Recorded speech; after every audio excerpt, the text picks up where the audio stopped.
eee, sananya dites lagi itu nggak bisa, gitu. Ya nggak apa-apa Mbak, semoga lain waktu bisa ini ya Mbak ya, eligible buat bisa donor darah, amin. Oke, maka dari itu marilah kita sambut narasumber pertama kita, Mbak Dewi Sukma. Kepada Dewi, disilahkan. Baik, bismillah.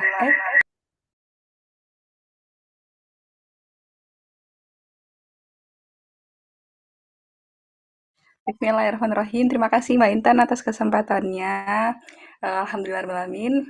Assalamualaikum warahmatullahi wabarakatuh, Mbak-mbak sekalian. Salam kenal, tadi udah dikenalin sama Mbak Intan. Saya Dewi, gitu ya. Sebelum mulai mungkin minta tolong Mbak Herni, boleh minta tolong share screen PPT yang punya saya Mbak. Karena udah laptop saya tadi, dia agak lama loadingnya. Nah, mungkin sambil menunggu Mbak Herni untuk, nah, Alhamdulillah. Jadi, tadi udah disampaikan sama Intan gitu ya, bahwa, sebenarnya saya bukan background dari kesehatan gitu, tapi, saya hobi untuk donor darah gitu, karena saya, suka gitu dan jatuh cinta dengan donor darah. Dan mungkin sebelum sharing saya ingin cerita gitu, kenapa sih kok, saya suka banget sama donor darah gitu, karena waktu itu, saya itu jadi panitia gitu, panitia donor darah gitu di IPB, namanya Islamic Youth Festival gitu, kolaborasi dengan PMI. Nah, ngelihat orang-orang daftar, terus kan kepingin ya kayak "Ih, gimana ya rasanya, terus saya coba lah untuk daftar, daftar dan habis daftar itu kan tes screening kesehatan dulu tuh, kesehatan dan alhamdulillah lolos gitu, deg-degan. Deg-degan karena belum pernah, waktu itu belum pernah sama sekali kena jarum suntik, belum pernah diinfus. Mungkin vaksin doang gitu kan, yang kecil jarumnya, ini kan lumayan besar jarumnya untuk masuk kan. Terus saya, oh bismillah gitu. Dan kenapa sih kok saya tetap walaupun takut tetapi tetap berani untuk coba gitu, karena saya punya, pemikiran gitu bahwa darah ini tuh akan bermanfaat nantinya gitu. Darah ini akan bermanfaat nantinya dan mungkin saat ini kita di posisi yang belum membutuhkan gitu, tapi kan wallahu alam gitu kan ya. Kayak hidup itu terus berputar dan ya nggak tahu ke depannya seperti apa gitu. Dan yang bisa menolong manusia ya manusia gitu kan. Darah ini kan nggak dari hewan gitu kan. Darah ini dari manusia gitu kan. Jadi kalau bukan dari kita sendiri gitu ya untuk berikhtiar selagi bisa diikhtiarkan ya ayo kita coba, tapi itu bukan suatu kewajiban gitu, tapi harus lihat kondisi kita juga gitu, jangan malah zolim sama diri sendiri gitu, kayak belum bisa tapi memaksakan bisa itu kan nggak bisa gitu kan. Nah, terus saya punya mindset gitu mbak-mbak sekalian bahwa donor darah itu merupakan investasi, investasi dunia sama akhirat. Dunia itu kenapa? Karena dengan donor darah ini kita bisa tahu cek kesehatan kita secara berkala. Kita termasuk yang anemia atau enggak gitu dan ya cek kesehatan. Kemudian kalau yang akhirat itu ya itu tadi ladang pahala kita gitu ya. Insya Allah jadi amal jariah untuk nanti gitu karena darah kita akan bisa membantu orang lain gitu. Nah, saat ini saya tercatat udah 9 kali donor, alhamdulillah, dengan banyaknya lika-liku percobaan. Boleh selanjutnya Mbak Herni, slide selanjutnya. Eh, oke. Nah, diawali dengan penolakan yang bertubi-tubi gitu ya. Jadi ini adalah catatan saya, Mbak-mbak sekalian, itu mungkin dari tahun 2025 saya mulai coba donor dan ya yang silang-silang itu berarti mengalami penolakan, yang centang berarti mengalami eh, bisa berhasil. Nah, waktu mengalami penolakan itu kan pasti rasanya kecewa kan, kayak kecewa, sedih, bingung gitu. Apa ya yang perlu diperbaiki ya gitu. Tapi selain sedih itu saya juga masih ada rasa kayak pengen gitu, pengen donor gitu. Ya karena mungkin tadi punya alasan yang kuat kayak motivasi bahwa oh darah ini tuh akan dimanfaatkan orang lain gitu. Nah, ternyata ada batasan HB, Mbak-mbak sekalian. HB itu adalah kadar hemoglobin dalam darah. HB untuk donor darah untuk wanita, untuk akhwat itu adalah 12,5 gram per desiliter. Nah, kalau dari catatan saya, itu tuh ada beragam gitu, tapi rata-rata itu hanya sampai stagnan di 12 gram per desiliter. Nah, waktu di situ catatan tertinggi sih ada 13 sampai 14 desiliter ya, gram per desiliter. Nah, 12 itu sebenarnya udah normal Bapak sekalian, tapi kalau kita mau donor darah itu harus dia lebih dari normal gitu kan, supaya kita nggak kenapa-napa dalam tubuhnya, kita harus sehat dulu baru kita donorin ke orang lain gitu. Jadi 12,5 adalah standarnya. Nah, lalu eh apa ya yang salah gitu. Jadi problem kalau dari pengalaman saya itu adalah HB. Alhamdulillah tensi normal, kemudian berat badan juga normal. Nah, HB-nya nih apa ya? Gimana cara ningkatinnya gitu? Apakah dengan cara makanan bergizi gitu ya? Nah, iya sih dengan cara makanan bergizi, tapi ternyata ada faktor-faktor lain. Nah, boleh selanjutnya Mbak Herni, menarik sih ini Mbak-mbak sekalian. Boleh selanjutnya Mbak Herni.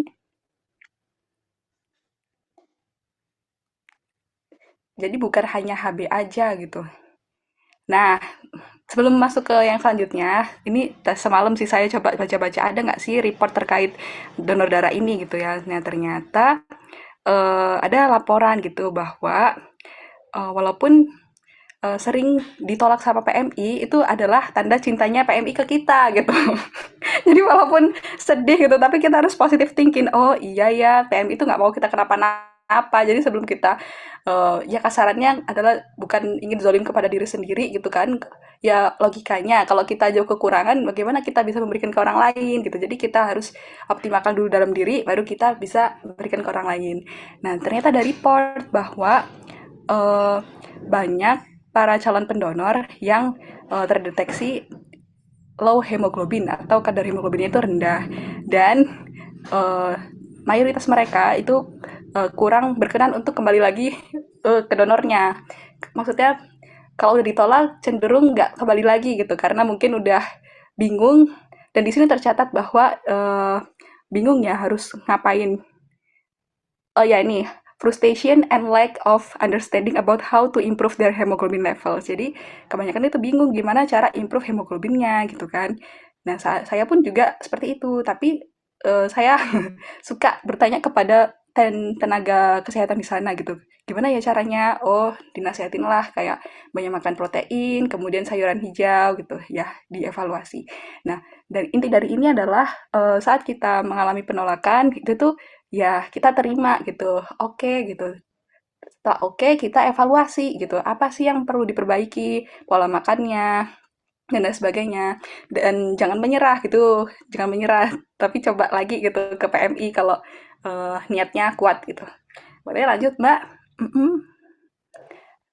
Nah, ini juga ada laporan bahwa tadi itu ya kadar minimalnya untuk donor adalah 12,5 untuk akhwat, kemudian 13 untuk ikhwan. Yang mana tadi dijelaskan juga bahwa ada potensi orang calon pendonor yang ketolak-ketolak itu karena low hemoglobin untuk kembali lagi tuh cukup susah gitu dan itu merupakan PR untuk kita semua gitu terutama untuk PMI gitu untuk edukasi bahwa oh cara improve hemoglobin itu kayak gini loh gitu jangan nyerah gitu jadi masyarakat juga bingung juga mungkin mbak-mbak sekalian di sini yang hadir bisa nge-influence teman-temannya gitu untuk ayo kita perbaiki pola hidup kita gitu supaya nggak anemia atau supaya bisa donor darah gitu nah lanjut mbak selanjutnya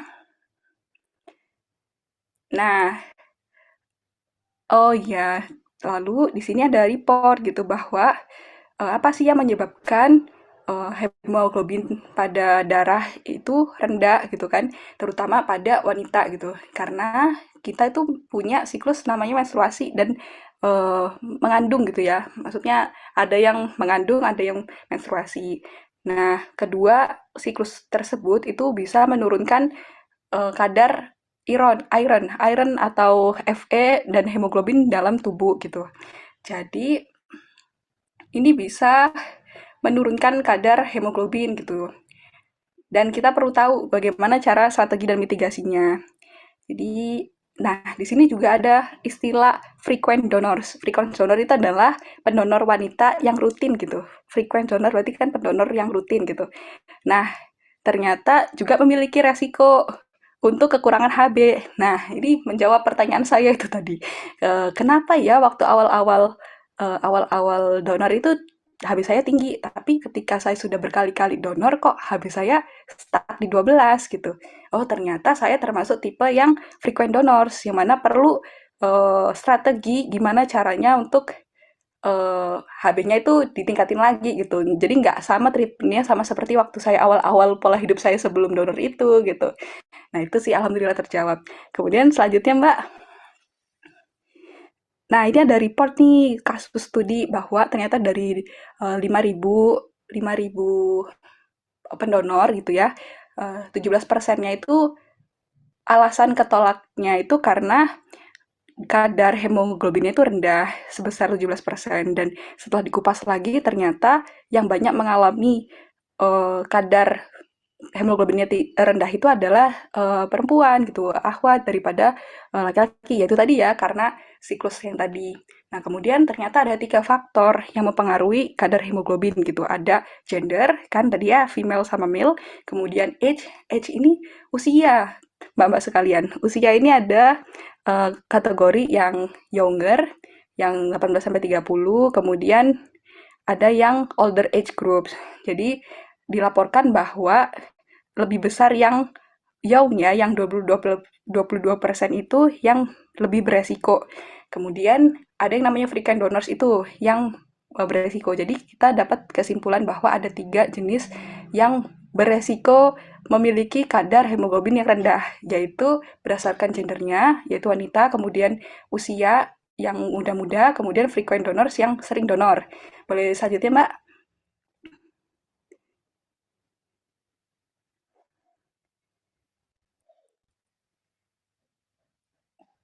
Oh, ini ya. Oh, iya sudah. Nah, berikut ini adalah tabelnya.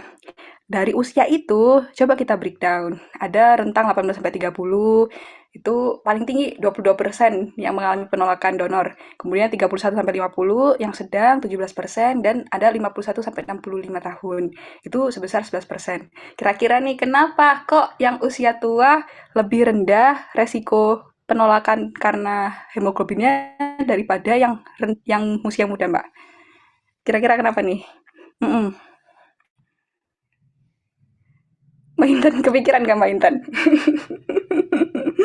Mungkin Hmm, dari apa yang mereka konsumsi kali ya. bisa. Clue-nya adalah usia. Kan tadi kan ada 2 Oh, siklus apa? Ya, usia kan. Terus kan tadi kita ada 2 siklus tuh. dan Siklus apa yang membuat low kita membuat rendah? Siklus apa tuh? menstruasinya Ya, nah di sama usia mengandung ya. iya benar, di usia 50 sampai 65 tahun itu kan cenderung usia yang udah masuki menopause. Menopause jadi sudah tidak mengalami siklus menstruasi. Jadi ya kadar hemoglobinnya itu lebih tinggi dibandingkan kita yang mengalami menstruasi gitu. Jadi darahnya kita kan menstruasi kan udah keluar darah menstruasi. Kemudian ini ditambah kalau kita mau donor darah kan kita perlu ekstra ya, perlu ekstra. Nah, selanjutnya Mbak, selanjutnya, nah ini kalau ini pembahasan kenapa seberapa banyak sih yang frequent donors itu ternyata yang beresiko itu adalah frequent donor yang lebih beresiko untuk mengalami kadar hemoglobin yang rendah gitu karena ya berkali-kali kan ini ada 3 kategori ada yang pertama kali donor kemudian yang jarang sama yang apa, yang berkali-kali. Nah, yang pertama kali donor kan sedikit tuh, cuma 15% ya karena baru pertama kali donor HB-nya masih tinggi. Yang jarang ya jarang tengah-tengahnya. Kemudian yang frequent donor nih yang lebih banyak karena ya sering diambil darahnya. Nah, lalu Mbak selanjutnya. Nah, ini cukup menarik sih. Tadi kan berarti kita dapat tahu gitu ya bahwa faktor yang mengalami resiko itu tadi kan female gender, kemudian usia muda, sama frequent donors. Itu yang secara statistik itu signifikan dan ternyata BMI itu adalah body apa ya mass index ya. Nah saya juga masih kurang tahu tuh dan ternyata dia kurang signifikan. Saya juga belum tahu kenapa kok harus ada minimal berat badannya itu saya belum tahu nanti mungkin bisa dicari tahu atau mungkin mbak ada yang tahu gitu kenapa alasannya. Dan frequent kita bisa selanjutnya Mbak. ada di bapak selanjutnya. Nah, oleh karena itu, jadi saya mau cerita. Ini tips dari saya, bagaimana saya untuk meningkatkan HB gitu ya. Nah, jadi kan saya itu baru menyadari tadi malam gitu, alasan kenapa kok HB saya stagnan 12 setelah baca artikel. Nanti mungkin Bapak bisa baca artikelnya di DOI yang udah saya cantumkan di materinya, bahwa itu tadi ternyata saya masuk tipe frequent donor yang mana perlu treatment khusus gitu. Jadi nggak sama pola hidupnya sama yang waktu awal kali donor gitu kan. Nah, treatment khususnya apa? Ya, sepertinya biasa aja sih, kayak makannya perlu ditingkatin proteinnya, kemudian kandungan zat hijau. Seperti di sini bayam gitu. Nah, ditambah disupport dengan TTD, tablet tambah darah. Jadi saya sebelum suka donor ini waktu kecil sih, waktu mungkin SD menjelang SMP, kemudian SMA itu kan waktu di sekolah pernah disosialisasikan terkait tablet tambah darah, mungkin dari pemerintah kita dikasih beberapa gitu ya. Kalau dari pemerintah Surabaya seperti itu treatmentnya, terus dikenalin lah bagaimana cara, karena kan perempuan waktu itu kan awal-awal mula menstruasi itu baru dikasih edukasi terkait ini. Nah, alhamdulillah keluarga mama saya itu saya suka masak ati ayam, ati sama ampela ayam. Kemudian ada bayam. Nah, saya pun jadi suka kan makan di rumah. Terus saya tanya lah, kenapa mama kok suka makan ini gitu. Terus, oh iya Wi, ini bagus untuk nambah darah gitu. Nambah darah gitu. Saya bingung, nambah darah gimana gitu. Terus saya baru, oh alah ternyata ya untuk pembentukan, yaitu pembentukan darah khususnya pada proteinnya, untuk pembentukan darah kayak HB, kemudian zat besinya itu bagus. Nah, terus saya mau cerita nih mbak-mbak sekalian. Jadi kan saya baru sadar tuh ya, oh ternyata saya frequent donor, harus ada seperti itunya. Dan saya tuh punya pemikiran yang cukup salah sih kemarin tuh, cukup keliru gitu. Karena saya pikir kalau, oh kalau kita minum TTD, tablet tambah darah itu udah cukup loh. Jadi kalau mau donor cuma minum TTD aja gitu, kayak saya mikirnya gitu dulu, tapi ternyata perlu diimprove. Jadi dia itu cuma sebagai ngebooster doang gitu. Nah, bahan-bahannya ya kita perlu imbangin dengan makan-makan yang bergizi kayak high protein sama ini mineral kayak sayur-sayur hijau ini gitu. Jadi itu saya perbaiki. Nah, terakhir kemarin itu tanggal berapa ya? Bulan Juni juga sih, saya kan donor. Nah, itu saya ngecek kan HB-nya. HB-nya itu 12,1 Mbak sekalian, sedangkan ambang batasnya kan 12,5. Itu saya kecewa. Kayak aduh ya Allah dikit lagi gitu kan. Terus akhirnya saya bertekad lah PMI gitu. Saya akan kembali lagi gitu. Kayak saya akan kembali lagi akhirnya setelah saya itu suka ke PMI itu suka pagi-pagi gitu. Jadi pagi-pagi ketolak kan langsung saya ke pasar. Saya ke toko ayam gitu. Pak, saya mau beli ati ampela gitu. Langsung tuh. Dan ini tuh suatu bahan pangan yang murah ya Bapak sekalian. Jadi gampang ditemukan di pasar, terus murah juga. Jadi ya ya insya Allah bisa kita terapkan itu. Nah, kan sudah kan. Nah, awalnya saya tuh nggak pernah Mbak ini kayak bedah-bedah hati ayam seperti ini gitu. Tapi karena ya sebenarnya kita bisa beli langsung di luar, tapi karena saya butuh banyak gitu kan, butuh banyak dan murah. Kemudian kalau kita masak sendiri kan kita tahu ya prosesnya gimana, terus cucinya itu bersih gitu. Karena bagian ati sama ampela ini kan sepaket. Kalau ati oke kita cuci biasa, tapi kalau ampela ini perlu treatment sendiri. Kayak harus dibedah dulu, kita keluarkan kantung yang isinya hasil ekskresi dari si ayam ini kan, yang kotoran isinya. Nah, itu kita ambil tuh. Ya, itu seru seru seru, pengalaman yang seru. Nanti mungkin Mbak bisa coba gitu kan. Nah, sudah kan, habis itu kita tambahkan bumbu-bumbunya kayak daun salam, serai untuk wangi gitu. Ya udah dimakan biasa aja gitu. Kalau misalnya kurang ada waktu, mungkin bisa disimpan di freezer gitu kan. Setelah direbus, di stok di freezer, tinggal digoreng atau apa. Jadi suatu yang simple sebenarnya. Nah, sudah kan, saya sudah menerapkan itu Mbak. Jadi saya habis ketolak, paginya saya makan itu, siangnya makan ini juga, sampai malamnya juga saya makan ini. Terus alhasil besok paginya saya ke PMI lagi, naik jadi 12,6. Alhamdulillah. Sampai petugas PMI-nya bingung gitu, kayak, loh, jadi mbak-mbak sekalian kalau kita donor ke PMI itu, kalau misalnya ketolak ada batas waktu 3 hari gitu. 3 hari ya mbak ke sini untuk balik tes lagi. gitu kan, tes lagi HB-nya. Nah, karena saya cenderung kayak fokus satu hal itu kayak harus diselesaikan gitu kan. Ya udahlah saya coba sehari langsung coba besoknya, oh bisa itu. Sampai bapaknya petugasnya, "Wih, kok bisa Mbak?" gitu. "Iya Mbak, saya ini perbaikan gizi gitu." Oke deh. Nah, selain itu tadi perlu ada obat bukan obat, suplemen, suplemen TTD ini ya Mbak-mbak sekalian. Boleh lanjut, Mbak? Oke, nah, dan selain makanan diperbaiki juga ini tidak donor darah saat haid. Jadi ada report juga nih yang berkata bahwa volume of menstrual blood loss inconsistently and significantly negatively associated with ferritin and Hb in female blood donors. Jadi volume darah saat kita menstruasi itu akan berkorelasi secara negatif dengan kadar ferritin dan Hb dalam darah wanita gitu kan ya. Maksudnya gimana? Maksudnya kalau misalnya volume darah menstruasi kita itu banyak gitu yang keluar, berarti kan semakin kecil, semakin rendah Hb dan Fe-nya gitu kan. Jadi beresiko untuk anemia gitu jika kita tetap nekat mendonorkan darah saat haid gitu kan. Menyeramkan juga sih membayangkan kalau kita udah lagi haid terus kan tuh banyak tuh yang keluar. Jadi kayak kita keluarin darah lagi kan juga gimana ya? Kebayangnya tuh kelemes gitu kan.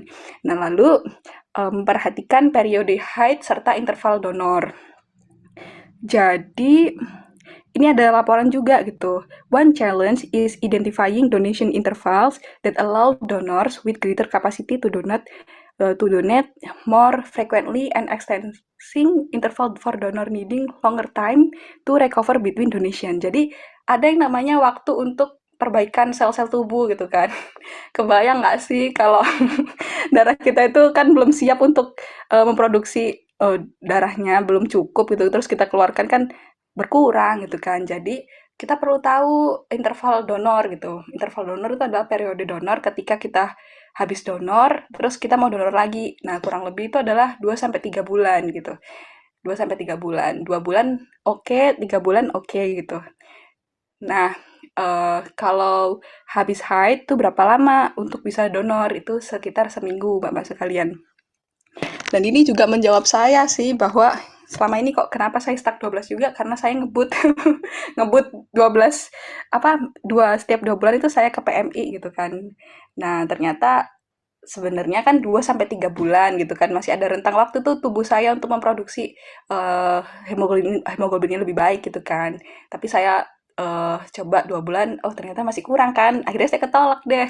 Nah, ketolak itu saya perbaikan gizi, ternyata bisa tuh diimprove dengan perbaikan gizi dan tambah suplemen TTD-nya. Boleh Mbak, slide selanjutnya. Nah, berikut ini adalah syarat-syarat donor darah yang saya cantumkan dari sumbernya PMI Kota Bogor. Nah, seperti biasa gitu ya, ada umur, yang biasanya menjadi challenge itu adalah berat badan, kemudian tekanan darah, sama HB. Nah, itu menjadi challenge. Yang sering menjadi challenge-nya itu. Kemudian apa yang perlu kita siapkan sebelum mendonor? Jadi sebelum donor itu kita perlu istirahat yang cukup, tidur, jangan begadang karena kalau kita begadang kan jantung kita deg-degan gitu kan ya, kayak deg-degan dan ya apa ya mempengaruhi tekanan darah juga gitu. Tekanan darah ini buat apa? Jadi nanti kita kan waktu donor itu kan diambil darahnya dari lengan, iya kan lengan sumber nadi ini diambil. Nah, yang mompa itu kan ya tekanan darah itu. Jadi kenapa ada minimalnya itu karena supaya darahnya kepompa kan. Kebayang ya kalau misal darahnya kita ditusuk tapi darahnya nggak ngepompa kan ya takut mengerikan gitu. Jadi ya ada minimal itu kan. Jadi PMI itu menolak karena rasa cinta sih menurut saya kayak ya berarti waktunya untuk memperbaiki diri gitu. Nah, selain itu sarapan pagi atau makan siang dulu sebelum donor. Jadi makan dulu tuh biar nggak lemas, terus banyak minum.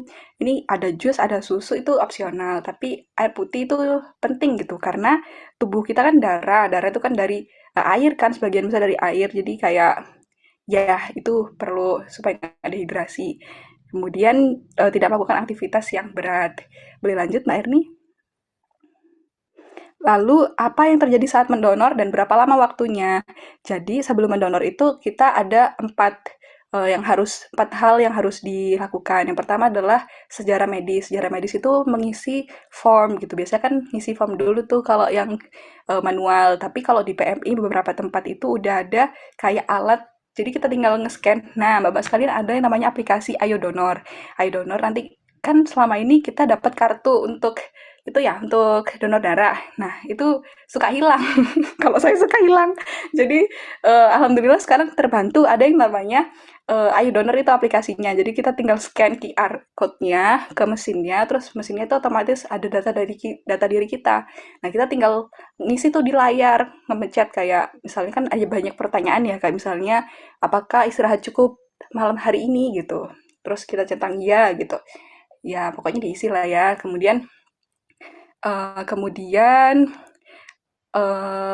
kemudian oh sebentar Mbak, Mbak sekalian, sepertinya Bu Eni sudah mau masuk ke room. Kita admit terlebih dahulu udah. Ya, selamat datang Bu Eni. Ya, Assalamualaikum Ibu dan Eni. Waalaikumsalam warahmatullahi wabarakatuh. Iya, Mangga dilanjutin dulu, iya. mangga. Bentar ya Bu, dikit lagi. Iya, heeh. Alhamdulillah. Ya, jadi lanjutkan kembali. Habis gitu, berapa banyak sih darah yang diambil untuk donor darah? Sekitar 350 cc atau 350 mili. Apakah ada efeknya gitu? Nah, itu tergantung pada orangnya gitu. Kalau saya sih nggak merasakan apa-apa, cuma mungkin lemes dan ngantuk, pengen makan. Iya, karena kan diambil darahnya gitu kan. Jadi jangan lupa makan dan minum cairannya itu dicukupi. Kemudian eh jangan aktivitas banyak-banyak, maksudnya aktivitas berat itu, karena ya kebayangkan kita habis diambil darahnya, terus pembuluh darahnya kan masih buka, biasanya tuh saya nggak buka selama kurang lebih 2 hari gitu. Nah, baru nanti bisa dibuka gitu, aktivitas normal, karena takutnya kita aktivitas besar berat nanti dia punya tekanan darah dia keluar gitu kan, jadi belum ketutup darahnya. Nah, lalu apa yang terjadi dengan darah saya setelah selesai mendonor? Jadi darah yang udah diambil itu ada barcode-nya gitu, ada barcode yang isinya keterangan kita gitu. Maksudnya ada ya identitasnya ya, ada identitasnya. Jadi kalau misalnya di tes, nauzubillah ada penyakit atau apa yang ke screening, itu nanti PMI akan menghubungi kita gitu lewat aplikasi itu tadi kayak atau enggak kalau kita mau donor selanjutnya kita akan ditolak diberitahu alasannya kenapa nggak boleh donor lagi gitu ya karena ada ini gitu jadi ya itu semacam tes kesehatan gratis sih menurut saya kayak oh bagus sih dan lega gitu. Jadi kalau selama ini nggak dapat report eh, dari PMI berarti kita masih darah kita tuh benar-benar dimanfaatkan dan berguna untuk orang lain gitu. Oke, mungkin itu sih slide selanjutnya apa Mbak? Nah, sudah alhamdulillah. Mungkin demikian dari saya sharingnya. Saya kembalikan ke Mbak Intan, mangga Mbak. Mm-mm. Oke, Masya Allah, jazakillah khair ya Mbak Dewi atas sharing-sharingnya terkait dengan donor darah. Semoga ini bisa menjadi inspirasi buat kita ya teman-teman yang masih ragu mungkin atau masih takut berdonor darah karena sejatinya donor darah ini nggak cuman bermanfaat untuk kita di dunia gitu ya, buat membantu orang lain, tapi juga investasi akhirat tadi kata Mbak Dewinya, Masya Allah. Jadi semangat terus ya teman-teman dan kita juga berusaha untuk apa ya namanya itu untuk bisa memenuhi kriteria dan juga persyaratan buat bisa donor darah dimulai tadi dari apa yang kita konsumsi. Nah, ini juga sangat terkait gitu ya dengan bahasan kita hari ini terkait dengan gizi seimbang. Oke, makasih banyak ya Mbak Dewi. Mungkin teman-teman nanti yang pengen cerita atau diskusi lebih lanjut bisa ya dikabarin penelitiannya. Oke, jazakillah khair Mbak Dewi. Nah, alhamdulillah teman-teman, narasumber kita sudah datang pada hari ini yakni Ibu Eni Palupi. Selamat datang Ibu. Terima kasih Bu atas kesempatannya untuk berbagi ilmu dengan kita akhwat-akhwat ini, Masya Allah. Sebelumnya, Intan izin memperkenalkan narasumber kita pada hari ini, yakni Ibu Dr. AGR Eni Palupi, STP MSc. Beliau merupakan dosen di Departemen Ilmu Gizi Masyarakat IPB yang saat ini diamanahi menjadi Sekretaris Program Studi Pasca Sarjana Ilmu Gizi. Nah, untuk riwayat pendidikan, Ibu Eni itu menempuh pendidikan sarjana di Food Science and Human Nutrition, FATETA IPB. Kemudian untuk pendidikan S2 dan S3 beliau itu di Kassel University di Jerman. Nah, untuk program studi master itu International Food Business and Consumer Studies. Kemudian untuk bidang doktoral itu Organic Food Quality and Food Culture. Insya Allah. Dan Ibu juga bidang kepakaran expert beliau itu di bidang ilmu pangan dan juga gizi. Dan Masya Allahnya Ibu sudah banyak sekali ya teman-teman menghasilkan publikasi. Semoga ini teman-teman yang dari Pasca juga atau teman-teman yang lain semakin semangat begitu ya untuk menghasilkan penelitian yang bisa bermanfaat dan untuk menjadi amal jariah juga untuk kita nantinya. Amin, Allahumma amin. Oke, Assalamualaikum Bu Eni. Waalaikumsalam warahmatullahi wabarakatuh. Masya Masya Allah. Allah. Ibu apa kabarnya? Ibu sehat? Alhamdulillah baik. Ramai juga ini ya. Alhamdulillah. Iya Bu, Alhamdulillah. Oke, terima kasih banyak ya Ibu ya atas kesempatannya. Mungkin tidak berlama-lama lagi, baiklah kita dengarkan pemaparan materi yang akan disampaikan oleh Ibu Eni. Kepada Ibu, disilahkan. Mangga Ibu. Baik. Coba ini ya. Izin share screen boleh ya, Nak ya? Boleh Ibu, boleh.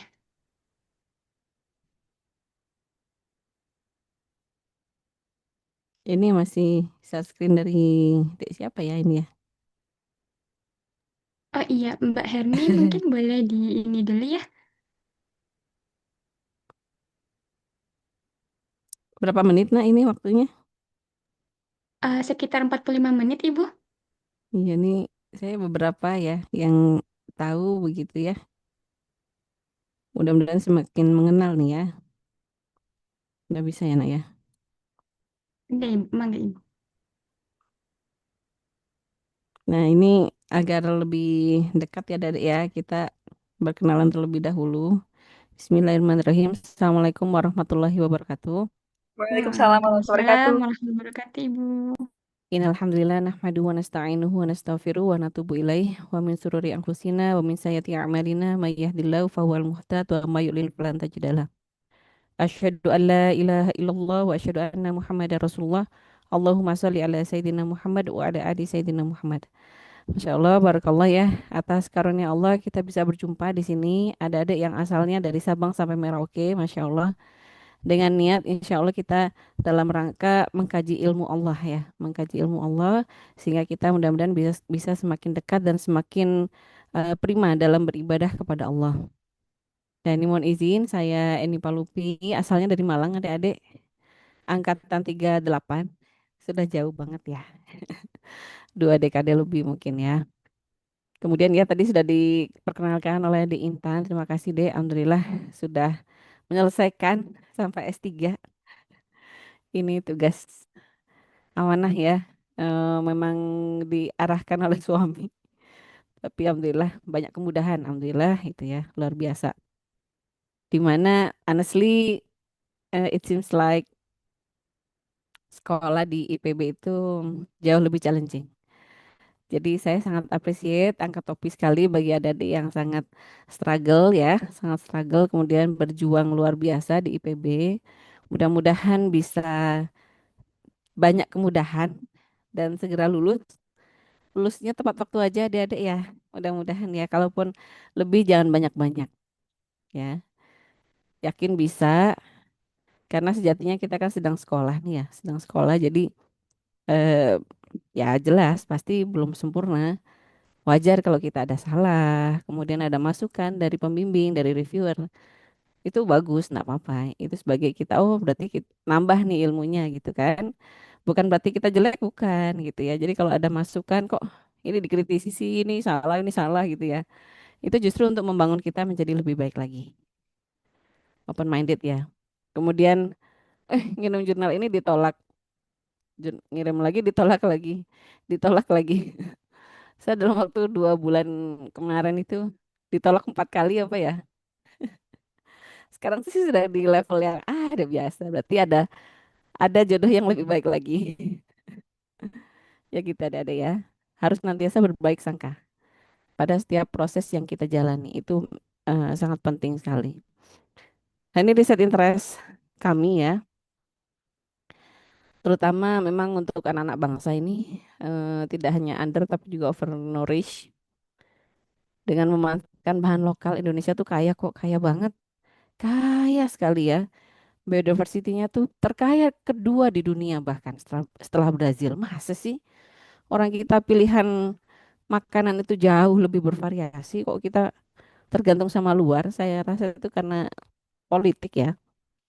Kalau kita makan secukupnya yang ada di sekitar gitu ya, tidak termakan oleh iklan gitu ya.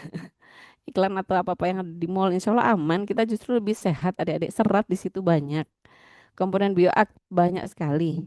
Bahkan orang-orang luar itu kalau ke Indonesia itu yang dicari apa? Tropical fruits. Raja dan ratunya buah itu adanya di Indonesia. Kita harus banyak bersyukur. Kacang-kacangan juga banyak sekali ya. Tapi lucunya memang kita masih 70% tuh impor ya. Maksain kenapa harus kacang kedelai? Kacang-kacangan yang lain juga banyak gitu kan. Kenapa harus gandum? Kita umbi-umbian juga banyak banget. Yang dia seratnya juga tinggi. Sayur-sayuran juga luar biasa. Ini ada yang tahu nggak ini sayur apa, adik-adik? Saya nggak punya hadiah sih. Mungkin Mbak Intan punya hadiah ya. Sayur apa ini? Nah, coba. Lalapan, Bu. Lalap itu banyak deh Dewi. Ini nama sayurnya. Ada yang tahu nggak? Udah ini tempe apa? Ada yang tahu nggak? Koro benguk, bukan, Bu? Iya, ini tempe Blanding yang ini ya. Dari Lamtoro. Padahal Lamtoro tuh kita lihat di sini sampai jatuh-jatuh di jalanan ya, nggak dipakai ya. Omega 3-nya lumayan padahal. Yang ini beluntas ada deh, belum tahu ya. Ini bisa macam-macam sih khasiatnya ya. Meningkatkan volume ASI, mencegah anemia juga, serat jelas gitu ya. Nampaknya ke arah metabolic syndrome, stres metabolik ya, yang bisa mengarah pada diabetes, kanker itu juga bisa. Oke, baik ini keluarga saya sepi ya. Ya ini kebetulan kakak-kakaknya sedang lari-larian. Kalau dikumpulkan jadi gini nih tuh ngumpul. Tapi beberapa nggak fokus ya kan. Tuh. Ini susah banget paling hanya berapa detik. Persiapannya 2 jam. Alhamdulillah kami diamanahi 9 ya. Sedang mengandung lagi. Insya Allah bulan Agustus ya akan lahir yang ke-9. Bismillah ini ya. Jadi di rumah kami itu ada boleh dihitung dengan ayahnya ya 10 Jaya Negara. 10 Jaya Negara. Kalau boleh membuat film itu, kalau di film itu kan satu kakak 7 ponakan ya. Kalau saya satu kakak 10 Jaya Negara. Ada kakak saya juga di rumah. Insya Allah ya adik-adik. Nah kita ke materi aja. Rumah kami dekat adik-adik dengan kampus, jadi hanya 400 meter ya dari kampus. Jadi sangat mudah diakses. Monggo kalau mau mampir ya. Sambung saudara. Nah itu sedikit. Saya dapat PR nih dari Dek Dewi ya. Mudah-mudahan materinya pas ya. Masya Allah, ini apa ya? Sharing aja ya, sharingnya. Ya, saya slide yang saya miliki ini. Kelihatan nggak, nak? Muslimah, sehat, dan produktif ada ya? Terlihat, Ibu. Oh Hmm. Lihat iya. Ibu. Saya juga belum cek lagi tuh ya judulnya apa. Kurang lebih intinya bagaimana kita menjadi sehat ya. Ini muslimah semua kan ya? Iya, Iya Ibu. betul Ibu. Iya, muslimah semua ya. Jadi paslah kita kita ngobrol antar kita aja. Jadi saya bagi dengan 4 bagian yang mudah ya. Apa sih? Kenapa? Siapa gitu ya? Kapan kita harus melakukan itu ya? Dan tipsnya gimana? Gitu ya. Coba ya. Sehat dan produktif. Maunya ya. Saya ini sedang kurang ini juga nih. Batuk-batuk ya. Nah ini ada adek. Kalau dari WHO itu sehat itu apa? Tidak hanya fisik ya, ada ya mental, social well-being juga. Nah ini alhamdulillah kita bisa bersosialisasi ya, ketemu dengan akhwat-akhwat yang lain, jauh di mata, dekat di layar gitu kan. Setidaknya melihat Dek Dewi yang sangat ceria gitu kan. Itu sudah saling menghapuskan dosa ya. Kita alhamdulillah. Itu udah sedekah yang paling murah, memberikan senyuman terbaik kita pada saudara kita. Hari Jumat lagi ya, Jumat berkah nih. Harus banyak senyum ini. Nah, ini kalau dari hadis ya, ada di semuanya dari Imam Bukhari. Masya Allah ya kalau ingat kisahnya Imam Bukhari itu kan dari lahir buta ya. Berkat doa yang tulus di sepertiga malam terakhir dari ibunya, minta agar dibukakan ya penglihatan Imam Bukhari agar bisa membaca ayat-ayat Allah. Masya Allah dengan kuasa Allah bisa gitu ya. Padahal cacat dari lahir gitu nah. Dan ini seorang mukmin yang kuat itu lebih baik dan lebih disukai, lebih dicintai ya oleh Allah daripada yang lemah. Dan keduanya baik ya. Teruslah mengejar apa yang menguntungkan bagi kamu, cari bantuan hanya dari Allah dan jangan menyerah. Jika ada sesuatu keburukan yang menimpa, jangan katakan kalau saja saya melakukan sebaliknya. Coba gini, coba gitu, itu nggak boleh nak ya. Itu sudah merusak iman kita. Alih-alih katakan Allah memiliki tekad dan melakukan apa yang Dia kehendaki. Jadi kalau coba ini itu sudah membuka pintu masuknya setan ya. Jadi Allah itu sesuai dengan prasangka hambanya. Dan kita harus senantiasa berprasangka baik karena Allah lebih tahu mana yang terbaik untuk kita. Gitu ya nak ya. Jadi apapun nih yang kita hadapi itu adalah dalam rangka kita menjadi lebih kuat lagi ya nak ya. Banyak sekali sih kisah-kisah terkait prasangka baik ini ya. Nanti jadi beda topik ya. Nah ini terkait oke kalau penyebab kematian kita sangat beriman itu sesuai dengan kodok dan kodar ya adik-adik ya. Sudah jatahnya begitu. Bahkan kalau kita membantu saudara kita dalam sisi ekonomi ya. Dari sisi ekonomi mungkin teman kita sedang sakit gitu ya. Kita ngasih ke saudara kita itu tidak akan mengurangi rezeki kita. Kita nggak ngasih itu nggak akan nambah rezeki kita. Jadi mana, ya kan?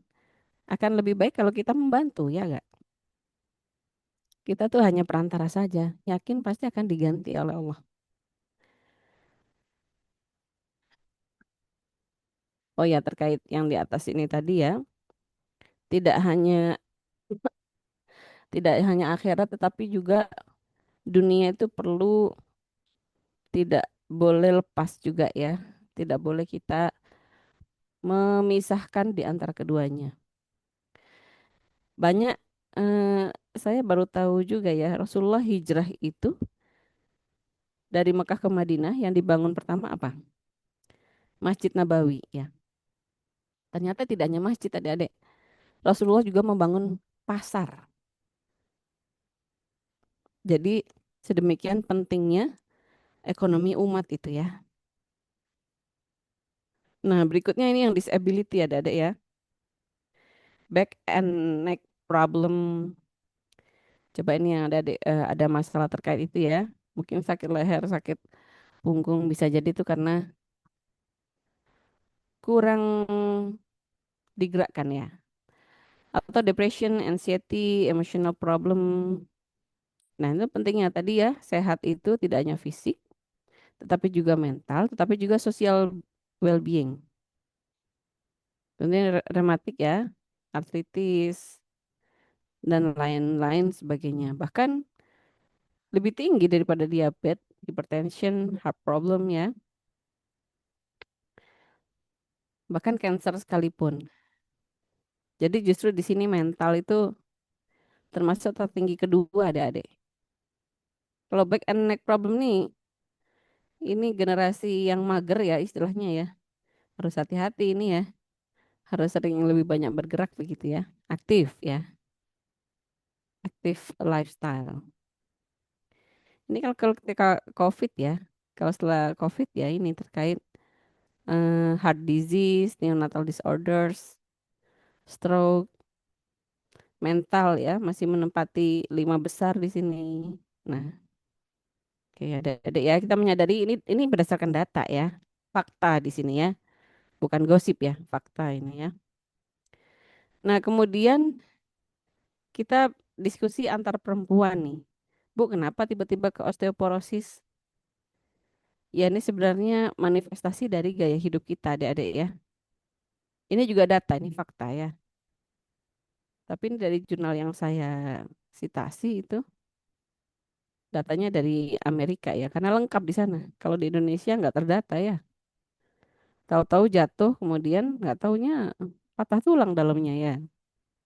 Sayang, kasihan. Di mana prevalensinya itu 1 dari 2 wanita itu banyak sekali. Kemudian bahkan sampai meninggal, rawat jalan, dan sulit untuk kembali normal.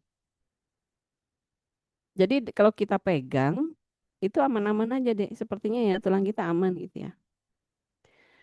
Padahal sebenarnya di dalamnya itu udah bolong-bolong banyak. Kalau normal kan begini. Kalau osteoporosis seperti ini tulangnya. Nah ini yang normal, ini yang osteoporosis. Kebayang ya kalau ada benturan, kadang kan eh, ibu sepuh kita ya, ibu atau nenek gitu ya. Perasaan jatuh biasa aja gitu ya kok bisa fatal gitu kan. Ternyata itu udah manifestasi dari tahun-tahun sebelumnya. Kemudian ini fraktur ya macam-macam ya. Kalau yang parah kan sampai keluar begini. Nah, kalau di daerah tulang punggung ya, lama-lama jadi tertekan begini deh, makin sempit yang bagian dalam sehingga bongkok. Bongkok ya, seperti ini ya. Nah, gitu ya. Biasanya itu sangat mudah diserang terutama di punggung, kemudian pergelangan nih, pergelangan panggul dan juga nanti di kaki di bagian lutut di sini. Jadi ada kerusakan struktur mikrotulang sehingga bentuknya berubah ya. Kepadatan mineral tulangnya jadi rendah, rapuh, dan resiko patah. Nah ini tulang panggul ya. Wah kalau udah patah di sini ya riskan sekali ya. Nah ini ya, ini yang sering muncul, di mana tulang punggungnya jadi bengkok begini atau bongkok. Di mana sejak usia 35 tahun estrogen itu menurun adik-adik. Ini usianya masih yang free and single ya adik-adik ya. 25-an lah ya. 25-an. Nah ini sudah suatu kodrat ya. Bahwa di atas 35 tahun estrogen itu menurun. Artinya nikahnya cepetan nak. Estrogen ini kan penting untuk menjadi ibu nanti ya. Kalau di atas 35 tuh estrogen sudah menurun. Jadi jangan ditunda-tunda ya. Alhamdulillah saya mendapat rezeki itu ijab sah dulu baru ijazah S1 ya. Jadi nikah dulu baru intinya saya menikah ketika S1 saya belum selesai. Nah, itu Masya Allah ya. Ternyata demikian. Nah ini kalau sudah bongkok begini adik-adik, perut kan ketekan jadi nafsu makan juga nggak bagus. Pembulatan bahu ini adik-adik saya lihat sekarang loh anak saya juga kenapa ya apa kebanyakan ini pegang HP kok ke depan gitu. Jadi karena kurang aktivitas fisik ya ininya tuh jadi bengkok gini tuh. Padahal kan kita bisa putar sedikit tuh. Nah, gitu kan. Postur tubuh kita pas duduk ini juga harus dibiasakan ya. Tegak dan bahu itu lurus dengan tulang panggul. Sehingga mudah sesak nafas. Karena kan ketekan ya paru-parunya gitu. Mudah kenyang, mobilitas terbatas. Otot dan tulang tuh melemah, resiko jatuh, patah tulang. Dan ini salah satunya juga ada ya, mohon maaf ini gambarnya begini ya. Mudah muncul bisul. Ini kombinasi dengan kekurangan vitamin D ya. Vitamin D dan juga kalsium. Ini hadis yang cukup panjang ya. Dalam Musnad Imam Ahmad dari Ziyad bin Alaqah bercerita, aku sedang bersama Rasulullah. Lalu datanglah orang-orang Arab dusun. Kemudian berkata, ya Rasulullah, apakah kami harus berobat? Rasulullah menjawab, ya wahai hamba-hamba Allah, berobatlah kalian. Sesungguhnya Allah Azza wa Jalla tidaklah menurunkan suatu penyakit, melainkan juga meletakkan obat bagi penyakit itu. Kecuali penyakit yang satu saja. Mereka bertanya, penyakit apa itu? Itu kan? Rasulullah menjawab, penyakit tua. Jadi kalau anti tua itu nggak ada ya. Sebenarnya Islam tuh mengajarkan tuh sesuai dengan fitrahnya manusia ya. Nabi Musa kan ketika mau dicabut nyawanya protes. Kok nggak bilang-bilang sih kalau mau cabut nyawa gitu? Tolonglah setidaknya kasih tanda gitu kan. Kalau memang sudah waktunya saya dicabut nyawanya.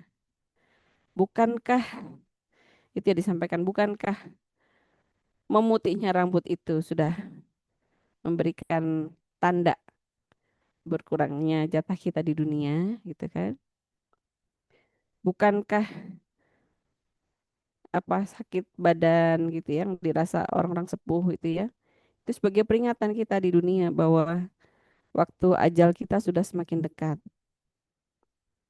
Bukankah tanda keriput itu ya, itu juga menjadi pertanda kita ajalnya sudah dekat begitu.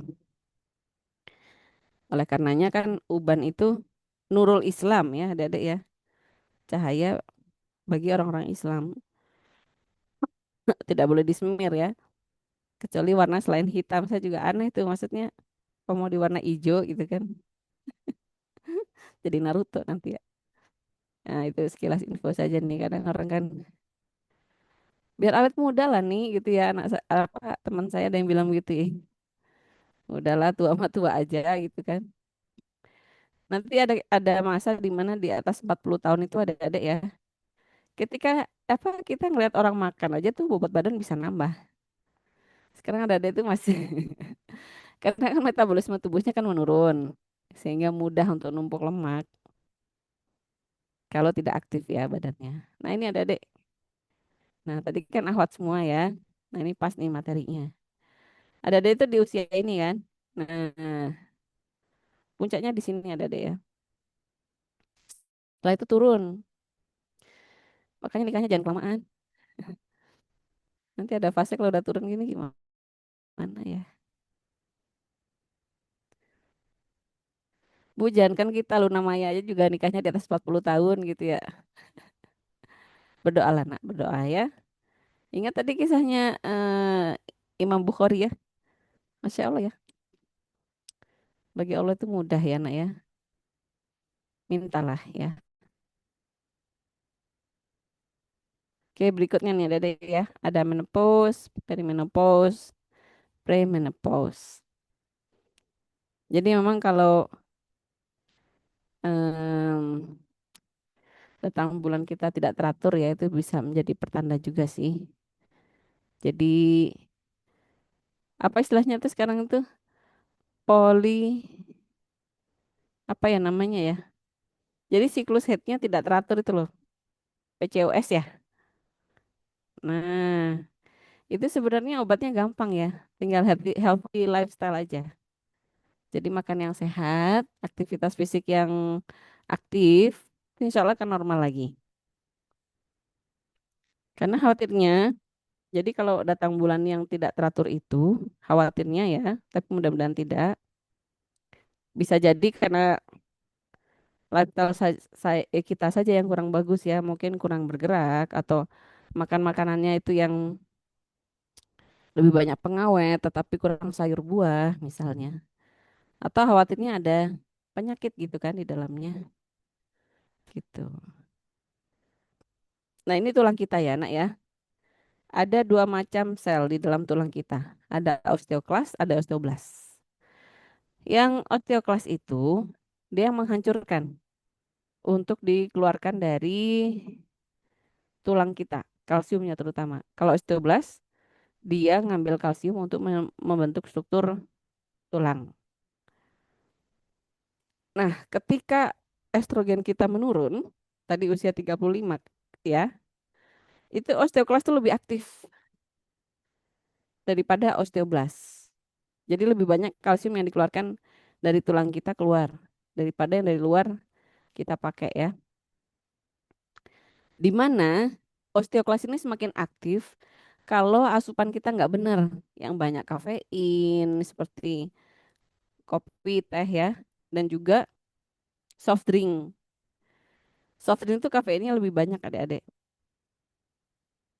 Nah ini ya, karena itu pengaruh pada hormon estrogen juga. Lanjut lagi ya. Nah ini kemudian bagaimana nih sehat ala Rasulullah ya? Kalau Rasulullah itu qiyamul lailnya tuh luar biasa ya. Jadi memang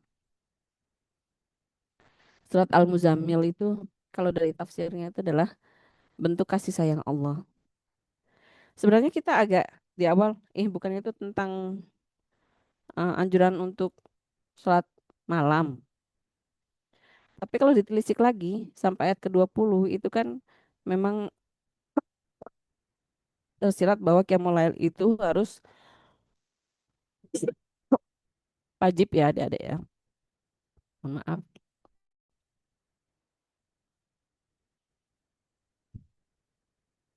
Nah, setelah turun yang ayat ke-21, kalau zaman dulu para sahabat itu ketika diperintahkan berat nggak berat dikerjakan ya kan. Kalau kita berat mikir dulu ya. Kalau dulu tuh para sahabat dikerjakan adik-adik. Jadi setiap hari qiyamul lail. Bahkan berupaya penuh ya malam, ketika malam itu dipenuhi dengan qiyamul lail ya. Ya sholat, berzikir gitu ya, tilawah. Nah, kemudian di ayat yang berikutnya ya, setelah yang ke-20 itu baru ini Allah menunjukkan ya kasih sayangnya. Allah itu tahu bahwa kita tuh bangunnya tidak kurang dari setengah, bahkan kurang dari sepertiga. Nggak apa-apa kok diawali dengan yang ringan-ringan aja. Bahkan 2 rakaat juga nggak apa-apa gitu ya. Asalkan niatnya betul. Bahkan kita sebelum tidur juga sudah berniat qiyamul itu sudah tercatat pahalanya ya. Kemudian berikutnya lagi apa puasa adik-adik. Nah ini saya hamil 9 kali ini agak berbeda puasanya ya. Kalau puasa sunnah berpikir dulu gitu ya. Seringkali tidak diizinkan sih. Kalau puasa Ramadan alhamdulillah selalu full so far ya. Dan ini adik-adik kan mumpung masih young, free and single.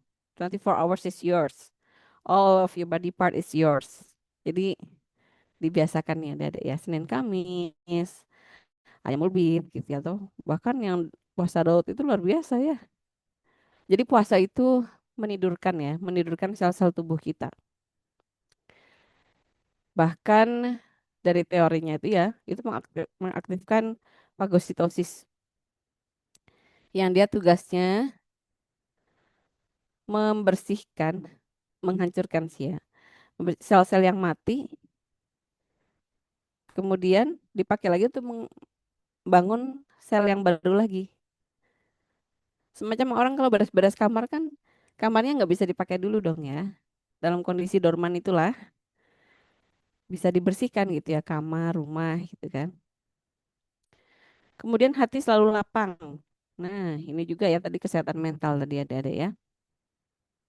Ingat ya, sabar itu beda dengan pasrah. Kalau secara fisik kalau dipotret itu ya mirip, sama-sama diem sih. Ya nggak? Tidak mengeluh juga ya. Bedanya apa? Kalau sabar tuh sambil berikhtiar dianya. Kalau pasrah itu ya udah diem aja. Jadi kita hati selalu lapang dalam arti kita menerima, senantiasa berprasangka baik, tetapi juga tetap mengusahakan. Ya Bu, saya berprasangka baik akan lulus tepat waktu, tapi nggak ngapa-ngapain, itu pasrah namanya. Sambil diupayakan, ditulis gitu ya. Kalau bingung, ketemu dengan dosen pembimbing adik-adik, jangan dibawa sendiri ya. Karena ya kita kan baru belajar gitu. Atau minimal banget ya sharing dengan teman. Minim banget. Justru itu pembimbing tuh nungguin kok. Nungguin ya. Tugas adik-adik pasca itu apa sih? Berprogres saja. Masalah nanti hasilnya gimana? Bukan bukan kewajiban adik-adik. Berprogres, yang penting berprogres ya. Senyum ya. Walaupun kantong kosong kita senyum, jadi bisa sedekah ya. Active lifestyle. Ini coba kalau kita terjemahkan satu-satu ya. Dari piring makanku, ini berat badan. Sebenarnya, apalagi orang Indonesia nih adik-adik, sekarang datanya getting worse. Dulu 1 dari 3 orang overweight obesity. Sekarang 1 dari 2 orang. Mungkin kalau saya dijajarin dengan Dek Dewi, nah siapa yang obesitas overweight ya saya gitu ya. Salah satunya pasti overweight atau obesitas. Padahal itu masih menggunakan cut off yang WHO, harusnya kita yang Asia Pasifik. Ada jangan gunakan yang 25 IMT-nya ya. Gunakan yang 22,9. Karena orang Indonesia itu kelihatan langsing-langsing aja, tapi persen body fat-nya tinggi. Salah satunya apa? Gorengan. Itu luar biasa itu ya. Kelihatannya langsing-langsing aja, tapi kalau diukur tuh ya, ini yang ada dari gizi mungkin bisa memperkenalkan alat untuk mengukur persen lemak tubuh. Itu sudah lebih dari 20%. Bu, kenapa sih? Jangan ngomongin penampilan dong. Bukan masalah penampilan adik-adik. Tapi ada yang lebih besar daripada itu. Sindrom metabolik. Kalau sudah lemak numpuk, itu akan terjadi oksidatif stres di dalam metabolisme tubuh kita. Itu yang penyebab pertama terjadinya error-error di dalam tubuh kita. Sehingga insulin tidak sensitif lagi, leptin tidak sensitif lagi. Leptin itu adalah hormon yang nyampein ke otak kita bahwa kita tuh kenyang.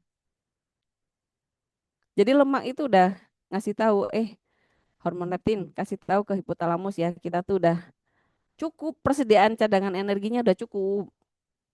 Kenyang lah kamu nih, kenyang. Tapi yang ada apa? Saking banyaknya leptin yang masuk hipokampus ya, hipotalamus, akhirnya nggak sensitif lagi, leptin intolerance. Makanya kadang kita punya teman, ya Allah, bukannya ngomongin ya, dalam arti kita juga sebelum yang bersangkutan timbang berat badan saja udah kelihatan lah ya, udah kayaknya engap gitu ya, bajunya juga udah sesek gitu ya. Jadi kok kayaknya kita makan bareng, porsinya sama, kok kayaknya dia masih kurang aja gitu ya. Kita mungkin belum sampai habis sudah kenyang gitu kan. Tadi berhenti makan sebelum kenyang. Ini Rasulullah luar biasa ya.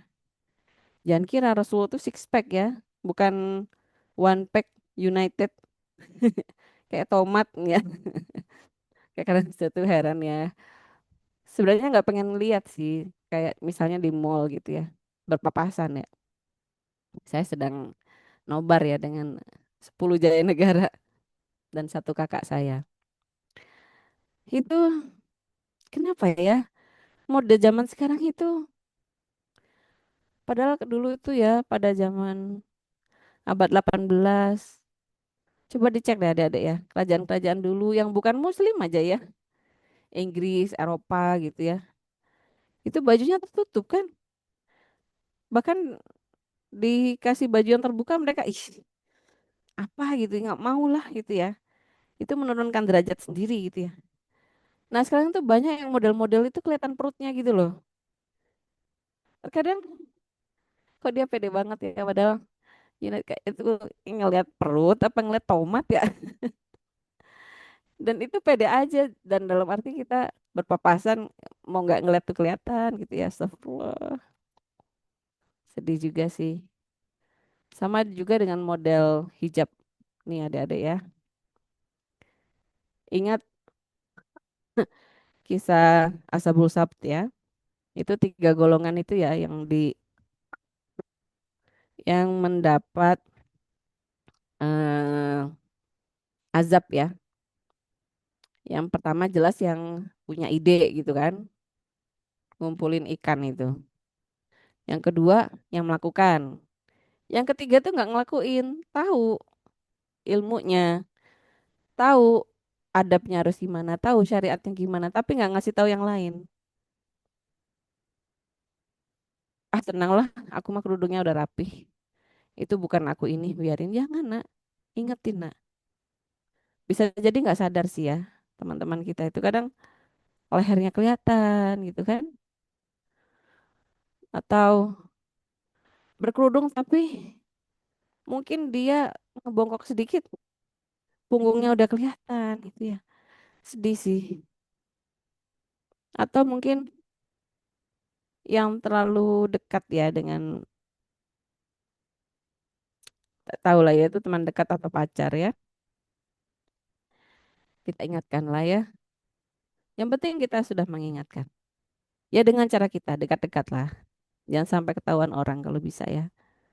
Bukan hendak mempermalukan, tapi kita punya kewajiban untuk mengingatkan. Atau bahkan kadang saya di kelas juga, ada dek, ini siapa ya? Kata saya gitu.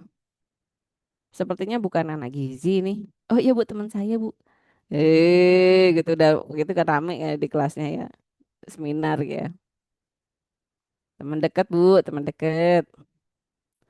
Ya saya sampaikan belak-belakan. Saya punya kewajiban untuk amar ma'ruf nahi mungkar ya, adik-adik ya. Saya nitip pesan segera aja dihalalkan, jangan lama-lama gitu ya. Nah gitu ya kita sampaikan aja. Terkadang nggak tahu ya kerudung zaman sekarang itu kok makin kembali ke zaman dulu ya. Cuma diselempangin aja ya. Itu coba diingatkan adik-adik. Sayang sih kan kalau auratnya kemana-mana ya. Ingat dulu juga saya awal-awal tuh diingatkan ya. Misalnya ngejemur baju gitu ya di kosan. Dengan kakak-kakak kosan tuh adek sayang deh gitu ya. Masya Allah saya teringatkan sampai sekarang. Bahkan beberapa foto gitu ya teman-teman Rohis itu ngingetin ini jangan dipakai fotonya yang berhijab misalnya gitu ya. Ya, zaman dulu pas awal-awal kan masih belum ngerti ya. Bisa jadi karena belum ngerti gitu. Dengan cara kita yang baik. Kemudian active lifestyle dan olahraga. Saya salut sih ya dengan orang luar tuh. Atau nggak usah keluar Indonesia dulu nak. Yang di dalam IPB saja ya. Kalau ada mahasiswa asing, coba cek deh nak. Itu mereka tuh apa ya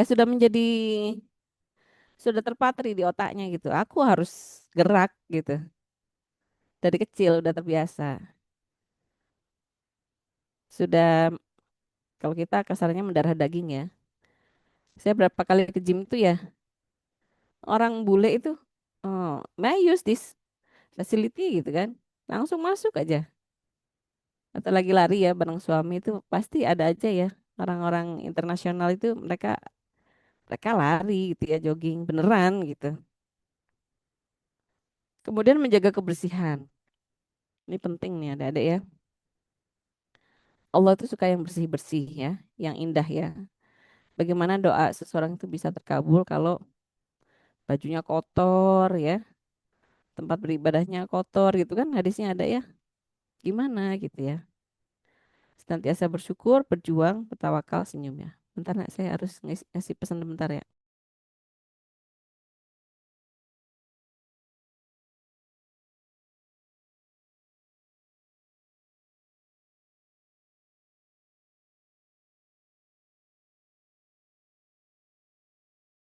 Oke, makasih. Nah ini ada dek, ini pedoman gizi seimbang ya. Jadi aneka ragam makanan pokok. Jadi beraneka ragam ya nak ya. Umbi-umbian tuh udah makin gak populer ya. Populer kan lah. Kemudian manis, asin, berlemak, batasi nak. Tapi emang zaman saya mahasiswa dulu peluang untuk masak sendiri itu agak berat sih ya, agak berat. Sehingga kita beli toh. Kalau udah beli, yang pilihan yang sehat itu di mana, nak? Di warteg paling ya, yang makanan rumah gitu. Itu pun juga saya nggak terlalu yakin sih, pasti ya MSG-nya apa gitu ya. Kalau nggak asin, pedes gitu ya. Kalau nggak pilihannya apa? Ayam-ayam geprek gitu kan, yang sayurnya terbatas. Bentar ya.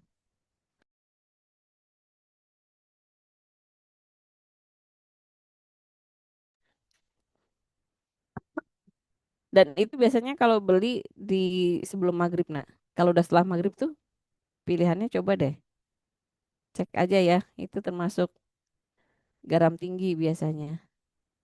Dan sayurnya minim. Tuh. Kalau masak sendiri mungkin takutnya nggak sempet ya. Kalau masih kuliah ya nggak apa-apa. Padahal kalau di luar negeri nih nanti ada adik nggak ada yang jualan kayak gitu, apalagi yang halal ya. Mau nggak mau masak sendiri. Sekarang pilihan-pilihan salad itu banyak sih kok. Ada deh mau stok buah itu pasti bisa lah. Tergantung niat dan kebiasaan kita ya. Daripada beli apa ya? Saya tuh kadang lihat di kelas itu ada adik bawa apa ya? Minuman manis ya. Kopi, teh, es gitu ya. Maca, apalah ya, macam-macam dan itu manis semua.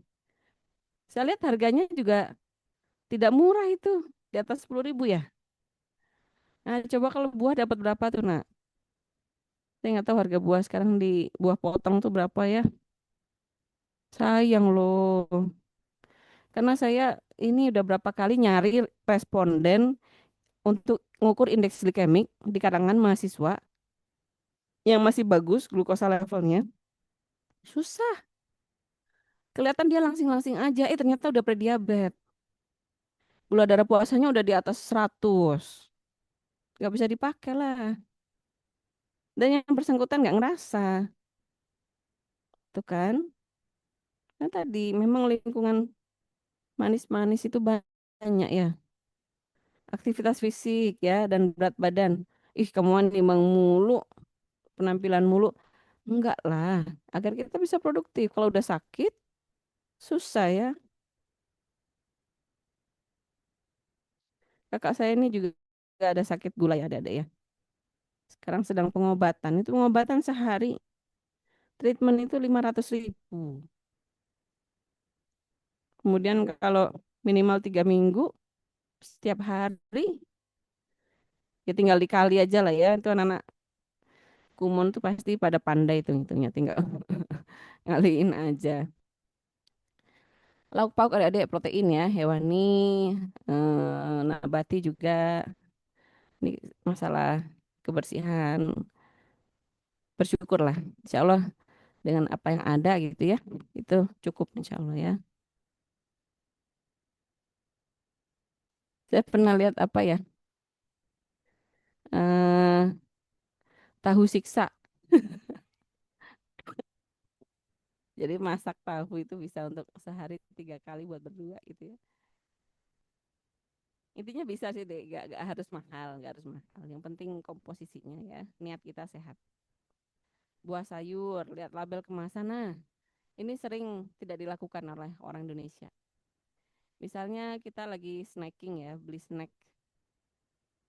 Coba dibaca deh label gizinya. Itu untuk berapa porsi? Ada yang untuk 3 porsi, lima takaran saji. Takaran sajinya dihitung. Kalau orang kalau udah dapat satu kemasan gitu ya, ciki atau apalah ya, itu kan seringkali ini punyaku, kamu nggak berhak untuk minta this is mine. Nanti kalau dibaca takaran sajinya itu ada yang sampai 12 loh ada adek. Kalau isi tulisannya 5 takaran saji harusnya itu dimakan berlima. 12 ya harus dimakan ber-12. Bertiga, bertiga gitu. Karena garamnya tinggi ya. Air putih ya, sarapan. Hmm, saya sering bilang gimana Allah mau nitipin anak orang kalau dirinya sendiri nggak dikasih sarapan. Ya, mana nanti suaminya dikasih sarapan, dianya nggak sarapan. Ya, anak-anaknya lagi apalagi nanti ya. Oke, ini piring makanku ya, adik-adik ya. Intinya sih setengah ini udah sayur dan buah. Jangan dipisahkan, nak. Misalnya makan ini aja dulu kan, udah kenyang. Habis itu disuruh makan sayur buah, udah kenyang. Jadi makanya harus dikombinasikan begini memang. Kenyangnya rata ya, adik-adik ya. Ada nabati, hewani, air putih jangan lupa. Ada dairy products bagus ya. Aktivitas fisik 30 menit per hari ini sehari aja nih, sehari. Bentar kok, nak. Nggak harus keluar juga, misalnya di YouTube cari apalah gerakan apa gitu ya, 30 menit. Cepet itu. Maksudnya nggak akan ganggu aktivitas kalian nggak ya.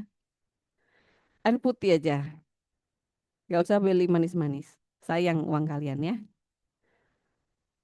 Dan ini juga contohnya kan apa nih? Kangkung, pepaya ya.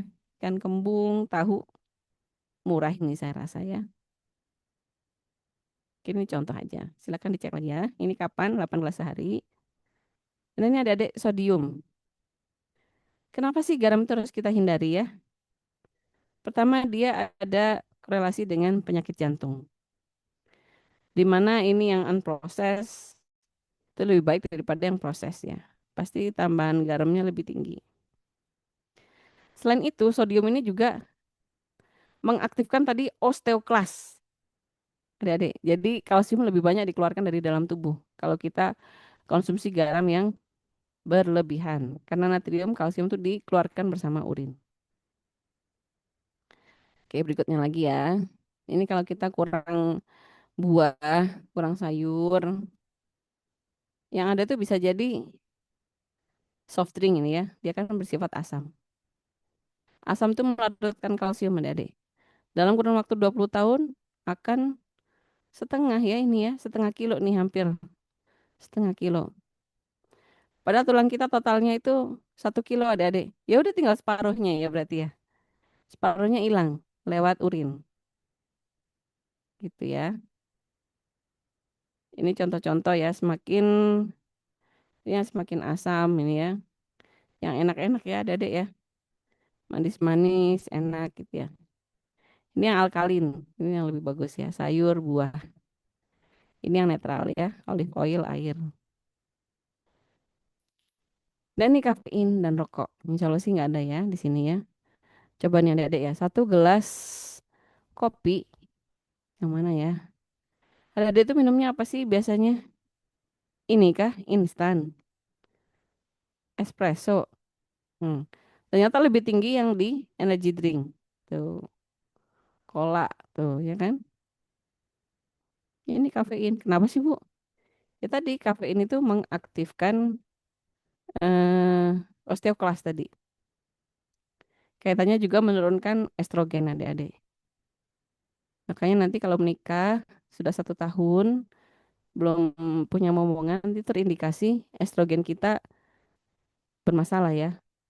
Bisa dicek nih saudara-saudara kita yang udah menikah, tapi mungkin belum punya momongan, dicek apakah dia peminum kopi dan teh rutin gitu ya, atau tidak, karena itu ada kaitannya juga dengan estrogen. Ini juga sama ya. Kemudian kontrol berat badan. Ya udah. Nah ini ya. Ini body mass index nih dari kita pakainya yang enggak jangan yang ini nak. Kok nggak ada ya? Sebentar. Catat yang 22,9 adik-adik ya. 22,9. Ini yang WHO nih. Harusnya Indonesia tuh pakai patokannya yang Asia Pasifik 22,9 karena memang kan lebih pendek ya kita tuh ya. Coba dihitung deh ya. Sekarang boleh deh. Kilogram berat badan dibagi tinggi badan dalam meter yang dikuadratin. Nah, kita kategorinya yang mana nih? Ada ini ya, mahasiswa saya yang underweight itu ada ya dia. Dia nggak doyan nasi. Ada ya manusia gitu ya. Dan nggak pernah sarapan juga. Nah, ini normal. Ini overweight. obesitas. Dek Dewi sih bagus ya. Dek Dewi berapa, Dek? Belum, Bu, masih ngitung, Bu. Masih hitung. Dek Intan masih ngitung. Sama juga ibu masih ngitung.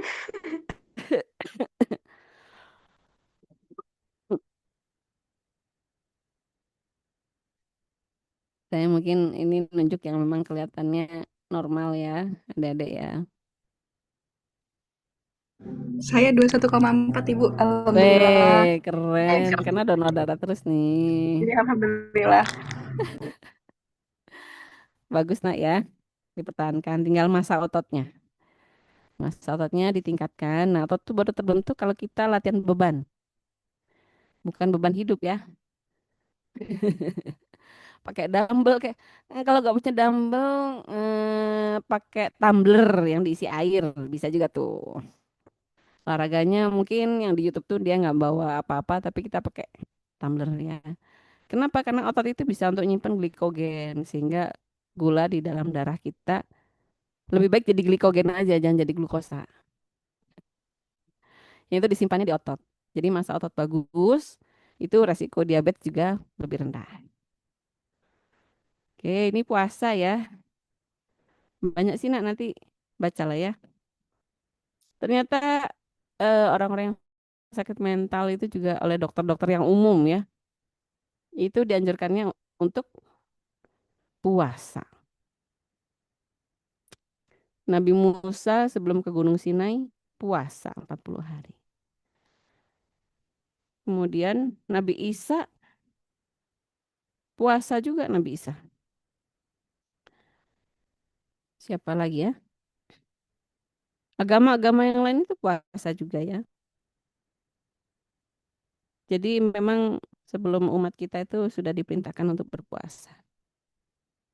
Jadi puasa itu bagus ya. Bahkan ini eh, sengaja orang tuh datang ke mana ya? Ke Tibet untuk puasa menenangkan diri. Kita sih nggak usah ke Tibet ya puasa ya. Di sini juga bisa puasa ya. Alhamdulillah ya. Jadi dengan puasa juga sel-sel kanker tuh jadi tidur adik-adik. Kemudian tadi ya karena si fagositosisnya itu teraktifkan, sel-sel beta pankreas untuk menghasilkan insulin itu juga bisa diperbaiki gitu ya. Dengan puasa, olahraga. Aduh, saya rindu ya. Tapi mungkin kalau udah tidak menyusui lagi. Nah, ini selama puasa bisa dilihat ada ya. Bisa kok. Puasa berarti dehidrasi dan bobot badan tidak sehat. Tidak. Tinggal kita ngaturnya. Jadi ini ya mulai aktif, olahraga, puasa. Itu kalau kita olahraga apa sedang sholat itu harus hadir ya. Badan kita jangan lemes gitu deh. Posisi tubuh juga terus tegap. Ini sama dengan posisi yoga. Ini ruku kan. Bahkan kan kalau di syariatnya itu kalau kita taruh mangkok yang ada isi air tuh nggak sampai tumpah. Jadi benar lurus ya, lurus ya. Bahkan ini harusnya sih lebih lurus lagi ya, agak ke depan sedikit. Sama dengan posisi ada uttanasana, ruku ya, sujud, balasana ya. Ini luar biasa ini. Ada satu bagian di otak yang baru bisa teraliri kalau kita sujud ya. Julus, ini juga sama nih. Ada yang tegak ya. Ini kurang tegak nih. Nah, ini ya olahraga ya. Lebih lama lebih baik enggak. Jadi quality ya. Posisi gerakan juga jangan lemes. Yang pas kalau olahraga itu ya. Sesering mungkin. Enggak, sebenarnya rutin ya. 2 sampai 3 hari per pekan itu bagus. Jadi habis olahraga kita makan apa aja boleh enggak? Tetap sehat sayang ya. Dua-duanya. Nanti olahraga habis itu makan apa ya? Mie ayam. Turun 1 kilo naik 2 kilo ya. Jangan ya. Kemudian Oke, burn fat enggak, biasa aja. Greenhouse effect. Morning workout. Ya aktif lah Dedek ya. Sampai Rasulullah itu kan berdoa, ya Allah berkahilah umatku yang semangat bangun pagi. Berkah insya Allah ya. Nah ini ya, harus dinikmatin. Perlahan, ditingkatin pelan-pelan ya. Jangan langsung keras nanti badan kita sakit badan ya. Jangan begitu ya. Nah ini diukur lah nak ya. Diukur, dinikmatin. Lama-lama kalau terbiasa kan akan bagus ya. Stamina kita bagus. Jadi intinya ya kita harus banyak. Tadi senyum ya kayak Dek Dewi itu ya. Bersyukur, berjuang. Dek Intan juga tuh kan. Senang kita ngeliat saudara kita senyum ya. Karena akhlak itu bisa nular adik-adik. Kalau muka saudara kita bete, kita jadi ke bawah bete juga ya. Enggak lah, kita balas dengan senyum ya. Kita tularkan ya. Kita harus memberikan aura positif. Berjuang, bertawakal, senyum ya. Alhamdulillah. Saya nggak tahu nih kelebihan nggak ya. Monggo saya kembalikan ke Iya, Di baik Ibu. Intan ya. Masya Allah. Jazakillah khair ya Ibu atas materi yang sangat Masya Allah, Tabarakallah ini. Jujur, karena mungkin Intan bukan dari kesehatan ya Ibu ya, jadi ada mendengar istilah-istilah itu agak agak sedikit bingung gitu. Tapi poin-poinnya dapat Masya Allah terkait bagaimana kita sebagai muslimah harus menjaga, Alhamdulillah. Mm-mm. Alhamdulillah, menjaga apa yang kita makan, apa yang kita pikirkan juga. Tapi juga masalah mental juga termasuk yang ini ya Ibu ya, masalah juga seperti itu. Mm-mm. Kadang juga nih Ibu, yang Intan rasain sendiri ya, kadang kayak stres sama tugas-tugas tuh, kadang males olahraganya gitu. Jadi kayak kebawa ke semua hal gitu Bu. Males makannya, males kemana-mana gitu. Jadi kayak burn out sendiri gitu. Ya mungkin masih perlu proses untuk bisa mengelola emosi lagi, mengelola pikiran lagi. Kasih banyak ya Ibu ya. Mungkin dari teman-teman nih ada yang masih penasaran atau ada yang mau ditanyain apa diskusiin itu boleh banget. Boleh ya, kita coba buka termin pertama. Maka teman-teman yang mau bertanya boleh raise hand ya atau di kolom chat juga boleh. Mm-mm. Masya Ayo Allah. Bapak. Adik-adik ini dalam proses jihad fisabilillah ya sebenarnya. Jadi insya Mhm, Allah doa-doanya tuh makbul. Banyak Insya berdoa Allah. adik-adik. Jadi mencari ilmu itu akan membukakan jalan ke surga kan ya. Mm-mm. Tinggal ini nih pelaksanaannya.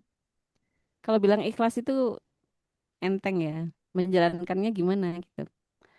Ada satu ciri utama nih ya. Orang yang ikhlas itu apa? Tidak mengeluh. Tidak mengeluh ya. Dan menikmati proses. Begitu juga dengan sekolah ini adik-adik. Dikasih tugas, alhamdulillah. Nanti ketemu jam pelajaran berikutnya kasih tugas lagi, alhamdulillah. Nambah pahala gitu kan ya. Jadi menikmati proses ya. Seneng gitu ya. Ada yang raisen ya nak ya. Iya. Mangga Mbak Farah, boleh langsung unmic saja. Silakan nak.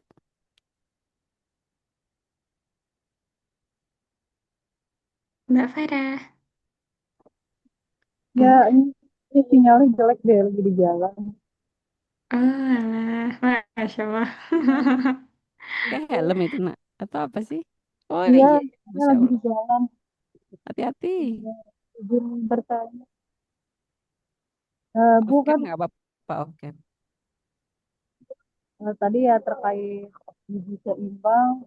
Saya tahu saya tuh kayaknya kurang gizi seimbang. Nah, gimana tapi ya? Karena kayak kopi itu susah dihindari kayaknya sekarang tuh. Kayak misal saya kan sekarang lagi punya bayi ya Bu ya. Umur 5 bulan tuh Hmm, masih sering kebangun malam. Jadi tuh sedangkan pagi tuh saya udah harus berangkat. Kalau 3 hari saya kerja ke Jakarta PP Bogor. Terus 2 hari saya ke kampus nge-lab.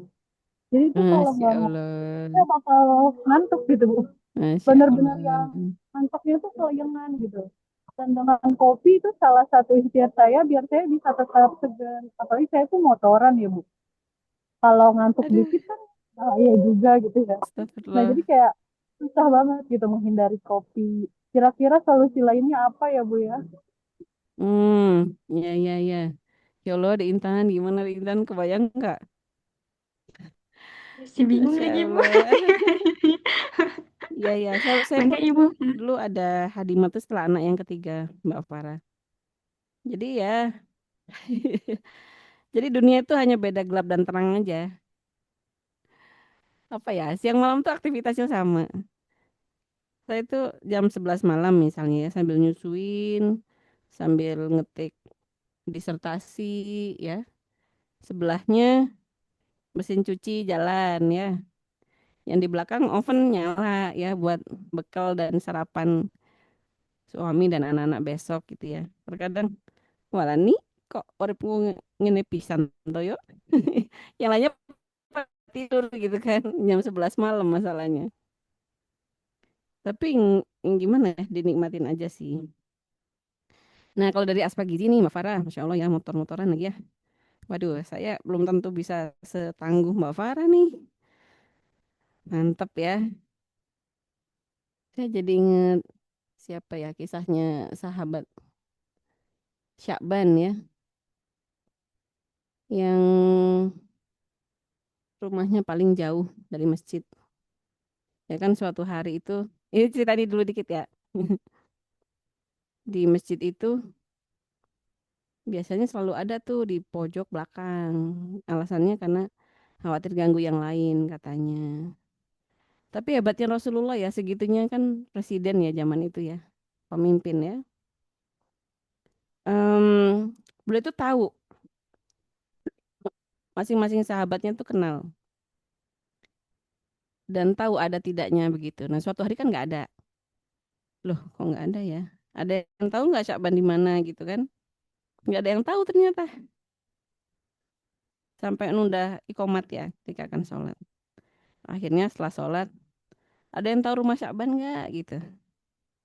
Tahu rumah Syakban nggak ada yang tahu ternyata. Sampai nanya-nanya lagi ada satu orang yang tahu. Ada ya Rasulullah tapi jauh sekali. Yakin nih mau ke sana gitu. Gak apa-apa, saya pengen ke rumah Syakban. Akhirnya didampingin dengan beberapa sahabat ke sana. Ke sana ternyata rumahnya jauh sekali, jauh sekali. Begitu nyampe sana, Assalamualaikum, gitu kan. Udah salam, kemudian keluar istrinya udah berkaca-kaca matanya.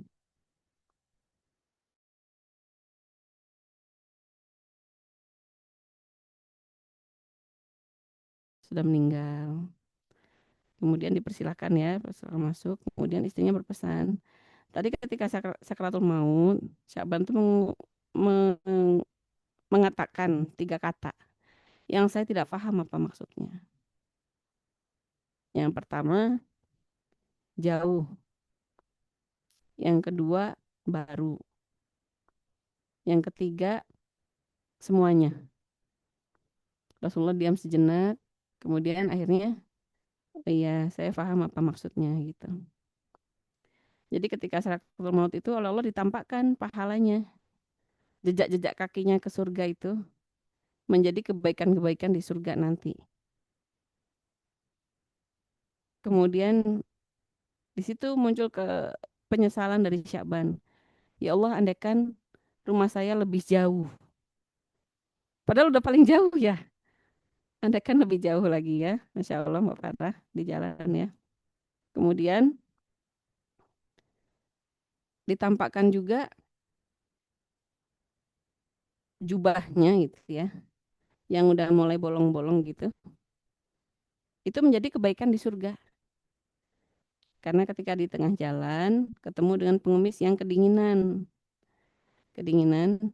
Bajunya juga cuma dua lapis. Yang di dalam kemudian yang luar. Yang di dalam tuh lebih baru. Tapi kan agak susah nyopotnya ya. Akhirnya diberikan yang luar gitu, yang lebih lama. Nah, di situ muncul penyesalan kenapa nggak dikasihin yang lebih baru gitu kan. Padahal segitunya cuma dua punyanya gitu ya. Ada ya. Kalau kita nyeselnya aduh kok dikasihin sih itu enggaknya. Kemudian yang terakhir, ketika sudah lelah sekali nyampe rumah, itu lapar ya. Oleh istrinya disajikan memang hanya punya satu potong roti saja dan satu gelas susu. Pas lagi makan ada yang ngetok pintu, ada pengemis yang kelaparan. Dibagi dua lah oleh Sakban, dimakanlah bersama. Nah, ternyata yang setengah roti tadi itu menjadi kebaikan yang luar biasa di surga. Ditampakkan gitu ya, surganya itu nanti gini gitu. Jadi nyesel kenapa nggak dikasihin semuanya. Padahal memang punyanya cuma itu ya, luar biasa ya. Nah, Mbak Farah ini terkait kopi ya. Dulu motivasinya nih, kamu tuh biar sehat ya, subur juga, nggak usah lah kopi-kopi. Dah kita juga sebagai sebagai apa ya, dai ya. Salah satu poinnya itu adalah menghindari kopi dan teh ya. Itu kan bahan penyegar yang bisa menimbulkan adiktif ya. Karena memang tugasnya si kafein itu seperti serigala berbulu domba ya. Dia pura-pura karena bentuknya struktur molekulnya tuh sama mirip banget dengan adenosin. Yang tugasnya adenosin ini sebenarnya kalau kita lelah, adenosin ini keluar dari tubuh, kemudian ngasih tahu ke otak, kamu tuh udah capek loh, istirahatlah. Istirahatlah itu ngasih tahu ke hipokampus ya. Tapi kafein ini strukturnya mirip dengan adenosin, tapi pesannya berbeda. Enggak kok, kamu tuh masih seger, nggak apa-apa, aktivitas saja terus. Kita pompa lagi jantungnya yuk, kita seger yuk gitu. Mungkin sesekali enggak apa-apa ya. Sebenarnya efek itu bisa juga kita dapatkan dari bahan-bahan yang banyak vitamin C-nya, adik-adik. Kalau saya tuh kalau lagi hamil biasa itu eh, apa sih? Jeruk yang kiloan itu loh, ada yang murah. Diperas aja, nggak usah kasih apa-apa. Tinggal tambah madu atau sari kurma. Itu untuk ngilangin nek juga sih ya. Nah itu efeknya mirip, bisa membuat kita lebih segar. Sebaliknya, tapi kalau kita ingin istirahat tapi nggak bisa istirahat, susu triptofannya itu bikin kita ngantuk gitu. Nah, tadi ya terkait dengan kafein, adenosin, itu lama-lama kurang berefek, yang akhirnya sel, saya mohon maaf kalau salah salah sebut ya, di bagian hipokampus itu jadi epinefrin ya kalau nggak salah ya, itu makin melebar ya, sehingga kadar kafein yang sebelumnya kita bisa awake lama-lama jadi kurang. Jadi perlu nambah dosis. Nah, disitulah efek candu itu mulai ada. Susah memang. Ya, saya ke beberapa orang tuh, wah kayaknya susah ya ini. Saya coba ganti dengan perasan jeruk tadi. Lumayan lah, lumayan bisa diterima. Nah, di sini kalau dulu kan saya pengen subur lah gitu ya, pengen sehat lah sebagai seorang akhwat gitu ya. Nah, sekarang kan nih udah minum aja, ada anakmu udah banyak. Enggak, saya juga ingin sehat sampai masa tua nanti ya. Tulangnya tetap bagus gitu kan. Kan ada yang melahirkan satu, gigi copot satu. Nanti anak yang kedua copot gigi yang berikutnya. Anak empat gigi, copot gigi empat gitu kan. Sampai pakai pakai gigi pasangan itu ada. Nah, tadi sudah susah ngelepas kopinya. Mungkin adalah beberapa kopi herbal itu oke lah ya.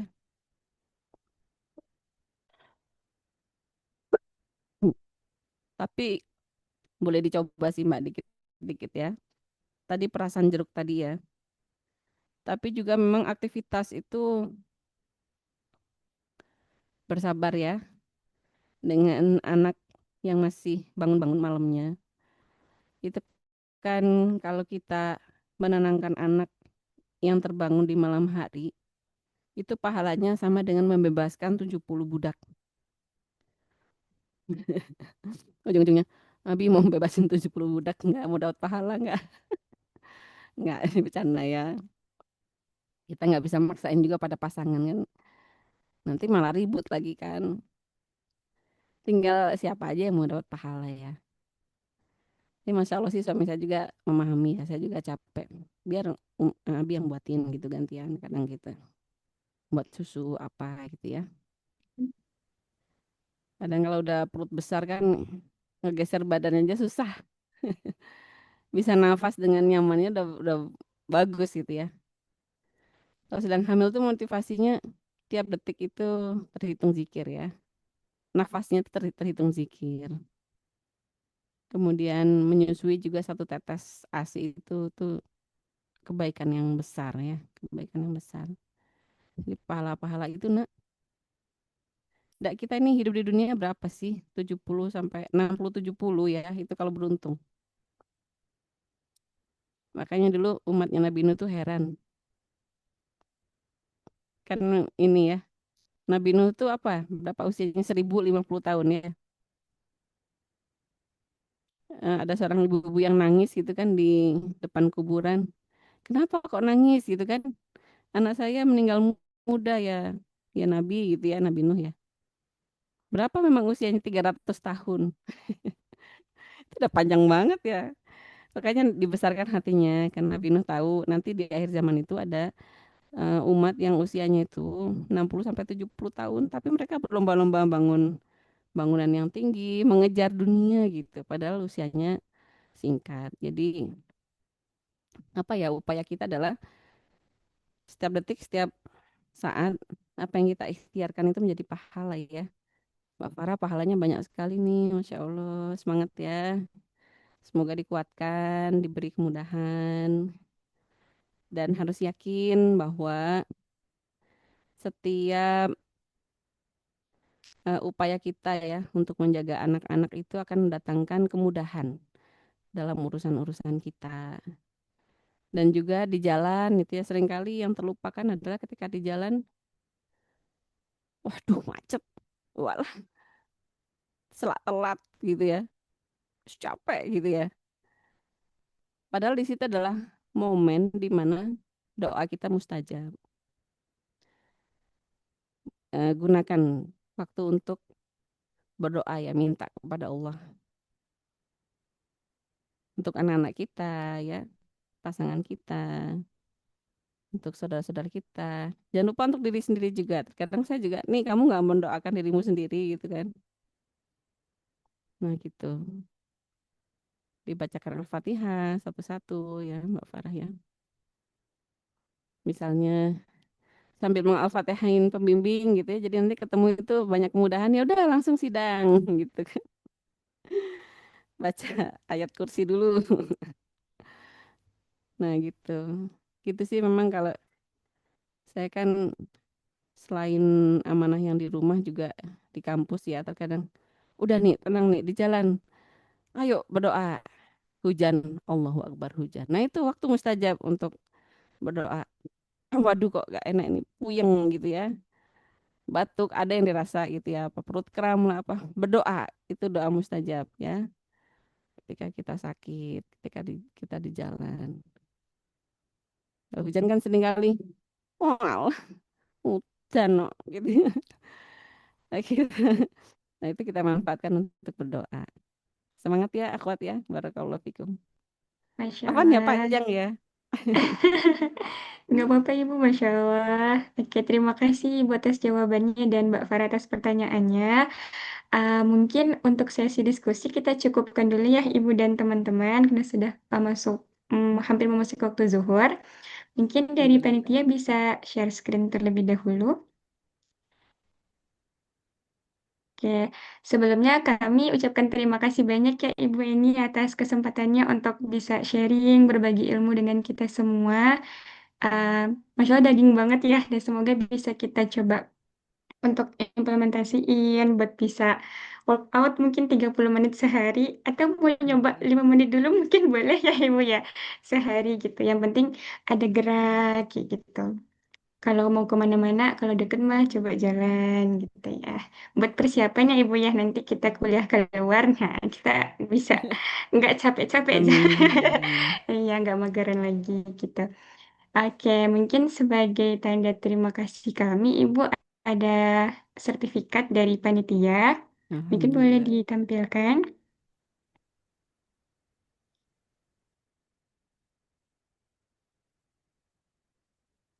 Eh, dari Mbak Herni ya ininya, sertifikatnya.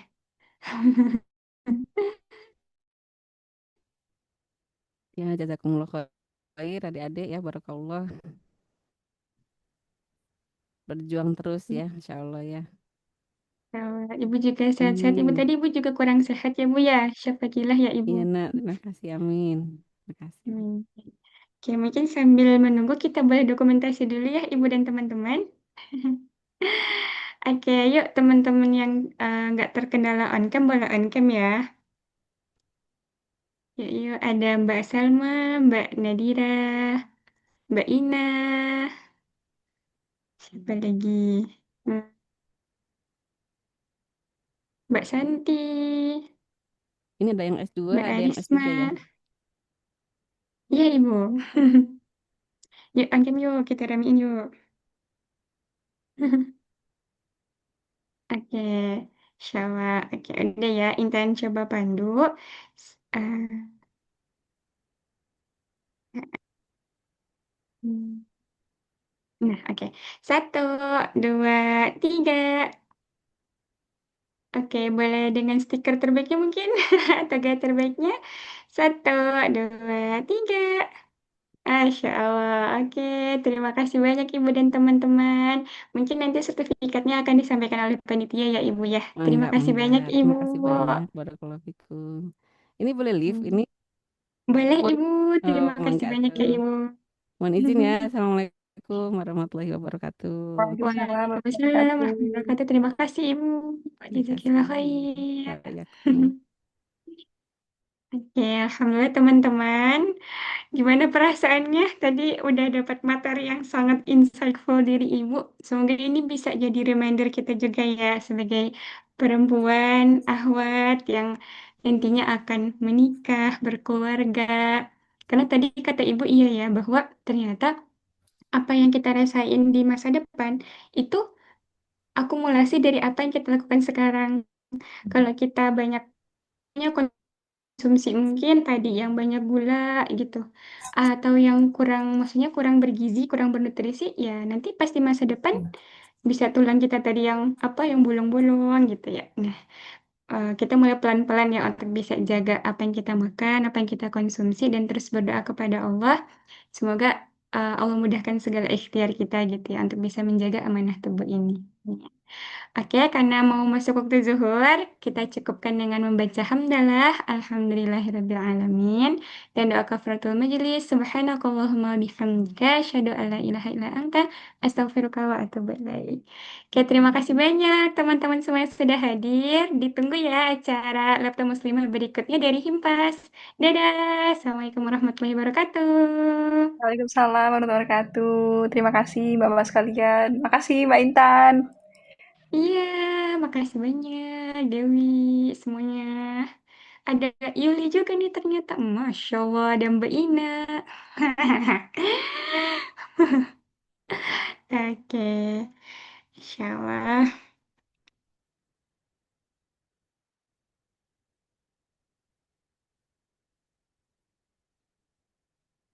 Pas udah azan di sini ya Dewi ya. Alhamdulillah. Saya N ya, Mbak. Iya, Assalamualaikum. mangga, mangga. Waalaikumsalam.